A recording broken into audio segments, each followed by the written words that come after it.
or a common genet. They've got retractable claws like a cat, but they're not a cat. They're a close relative of the mongoose family. But they can climb about in trees, and sometimes you have to be able to jump from one tree to another to find the food that is in the tree. And Tess is indeed very good at jumping from tree to tree. Can we do that again? How far can I go? Oh, not quite far enough. They are amazing animals. When she gets excited, can you see the crest has gone right up? The crest goes up when she gets a bit excited, because jumping about without a safety net is indeed quite exciting. Now hopefully she'll jump to the table next and use her tail to help slow herself down. And you are on fire today, aren't you? Yes, this is the beautiful and cute looking genet. Often people think that meerkats look cute because they stand up like that, but lots of mongoose do it. Even the dwarf mongoose we've got do it. They often stand up and have a good look around before they go and hide away in a hollow in a tree, just like that. Well done, Tess, our genets. Wow! You found another use for your hands, which was lovely, which is really good, because I was beginning to wonder if you were enjoying yourselves, because the rats didn't get anything. Nothing at all was there for the rats, even though we did magic, but still weren't that impressed with the rats. It's very good at spotting food that the genets dropped. It is a predatory animal. And it is an animal. Some people are surprised we have a bird in Amazing Animals, but we've got 3 birds in Amazing Animals. And I should tell you, if this is your first time, we don't normally have this many animals. I think we've got 6 species of animal in today's show, but next week we've got to do 2 shows. So we try and get the animals used to seeing people, so that we can split them into 2 shows when we do a 12:30 and a 3:30. Sid, I'm sure you probably do know, is a...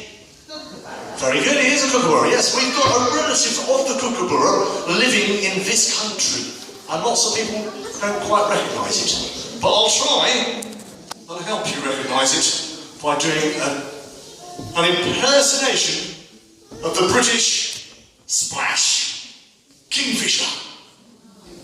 This is a kingfisher. It's no ordinary kingfisher though. This is the largest kingfisher in the world. They don't get very big, do they? No, which is why lots of people walk past his mum and dad at the top of the zoo and just go, oh, it's just a small, boring, brown bird. But if you take the time to look at them, they're quite fascinating. You see his head keeping still because the rope's moving. You see that? It's quite incredible. They can land on a perch and just keep really still, but focus on what's going on around them. Their head remains completely still if it's focused on something. They are incredible creatures. The largest kingfisher in the world doesn't catch that many fish, because in the bush deserts of Australia there's not many fish to catch. So they catch insects, a bit like you saw him go onto the floor to eat a little bit of chicken, and anything else that he can come across. Sometimes it's even been known to swim off stage and find something. What are you finding? I think we've had an insect infestation and he's just clearing up, which is brilliant because it just shows you how they would just go around catching things all day. Now it might put him off of catching something slightly harder, but much tastier if you're a kookaburra. And that's a snake. This is a snake, a rubber snake, and we're going to see if Sid wants to grab it, shake it violently, and bang its head against the floor.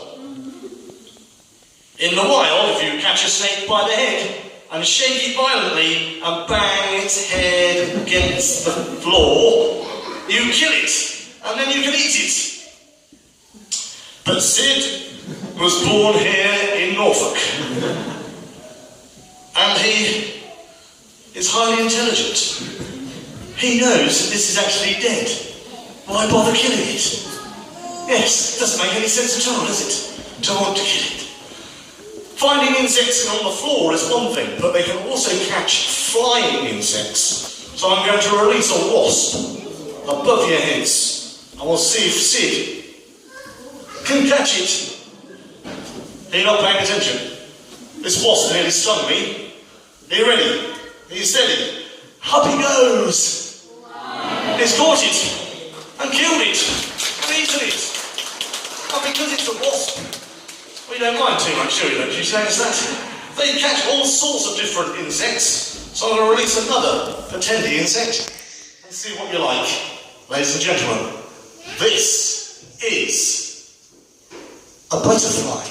Oh, and some of you still want to clap the death of a butterfly, which shows you what a dodgy audience you are, really, doesn't it? Yes. Some animals we like, some animals we don't like. I hope you like Sid, our kookaburra, because that's all he's going to do, he'll disappear. Well done, Sid. Brilliant. We're going to stick with birds. Standing over 8 feet tall, and they killed horses over millions of years. Horses got much bigger. They used to be very small creatures. The terror birds got slightly smaller. So we introduce you to Sylvia.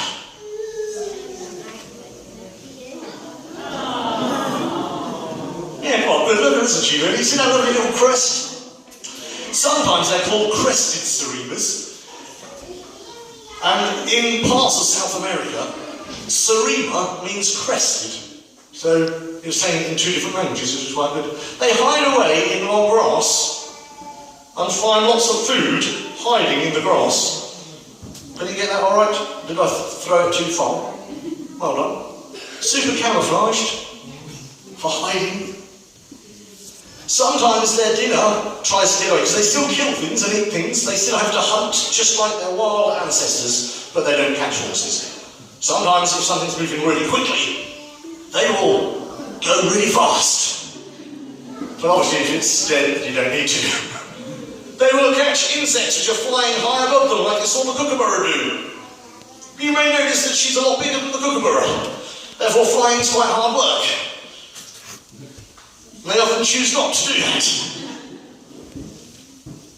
But in South America, very often people keep seremas, and this, if you've seen Mum and Dad at the top of the zoo, is a red-legged serema. They're called red-legged seremas because they've got orange legs. There is a black-legged serema which has black legs, strangely enough. Oh, that was rather nice. She just roused herself. Did you see that? She fluffed her feathers up and gave them a good shake. That's usually what she does before she flies. She doesn't normally do it here, so it'll be quite interesting to see what happens. Here is our third stunt rubber snake. Let's see if she can catch that. Ooh. And kill it. She grabs it, she doesn't bother shaking, she just slam dunks it against the floor, killing it, breaking its bones, and tenderising it, ready for eating. Because it's made of rubber, sometimes it bounces when she bangs it, and she thinks it's come back to life. So she feels the need to kill it again, and again, and again. Oh! It really is, and you'll notice from the stunned silence of a snake being killed by me, we now have quite a lot of tittering going on at the death of an animal, which shows you what a bizarre animal the human being really is. With the serema though, once she's convinced it's dead, we give her some chicken, because we don't want her to eat a rubber snake. And we hide it quite quickly, because otherwise she just wants to kill it all day long, which is not what we want to do. She has done very well, and I think that's all we're going to ask her to do, Sylvia, apart from disappear. Well done. An amazing animal. Now, our next animal is another bird. This is the last of the 3 birds we're doing, and this one hasn't been in displays for very long. So, it could go one of 2 ways. I need 2 adult volunteers that aren't frightened of birds. 1, 2, well done. Yes, down you come. With the glasses on your head. Yes, come on down. Oh, I should have checked whether you've got nail varnish on or not. Have you got nail varnish? That's all right then. And you're not frightened of birds, so we should be all right. Brilliant. What's your name? Abby, come down this way, Abby. And your name is? Emma. Abby and Emma are going to be turned into trees. Okay? But we've got something to help you look a little bit more like a tree. But only a little bit more. This is our attempt to show you what a bird that jumps about on branches is like. We're going to get him to hold it that way, one at each end. Brilliant. That's lovely. And we're going to get this bird to run along there. Okay? That should be quite fun, shouldn't it? If you'd like to put it down for now, and just sit down in the front row, and I'll get you to stand up. I'll just pick it up into that position in a minute. Is that alright? Brilliant. Right, this animal is an animal, well, a type of bird, which is a type of animal, and her name is Misi, which means girl in, I think it's Eritrea. She is a white-cheeked turuku. Yes, a white-cheeked turuku. And she looks quite good there, doesn't she? She looks even better when she comes over here, because when she flies, she flashes her wings, which flash red, which is quite good. A beautifully coloured bird, but they picked up on the colour of its cheeks when they named it, which shows you what we're like when we name animals. Yes, I think this is your biggest audience, isn't it? They're all very friendly, though, and nice, okay? Don't need to worry. If we can, we'll see if we can get to fly over to here, because sometimes we can get it to come up to this rope right above your heads, if we're lucky. And we use this little target stick to try and help us. Can you manage that, Misi? I'm over here at Earth and Misi. Look, it is a huge audience, but I think you're more than up to it. Well done. Do it in stages if you like. I really don't mind. You can see the way she moves. What an incredible bird. It is quite different to any other. Quite happy running along rather than flying too much, because they often live in dense parts of the forests in Eritrea and Ethiopia, and they run about like that in the trees. But there's so many trees, often you can't see them. So it's quite lucky that we haven't got too many trees in here, isn't it? Let's see if we can get you right over here. Can you do that? I know. You're brilliant. The white-cheeked turuku. She's growing new feathers. You might notice there's a big gap in her tail. Oh, well done. I'm just about tall enough for that. Now we need our 2 volunteers to stand up and transform this thing. You saw the way she trotted along the wrong branch. When she runs on this, it's quite fun. Well done. Can you trot all the way along to here? Do you think? Or shall we go to this end? We'll go to this end. Look, don't cheat now. It is quite amazing how she just jumps across at speed and goes incredibly well all the way. Don't cheat. All the way along, like, with hardly pausing. It's an amazing movement in a bird. One you don't get to see because there's usually too many branches in the way.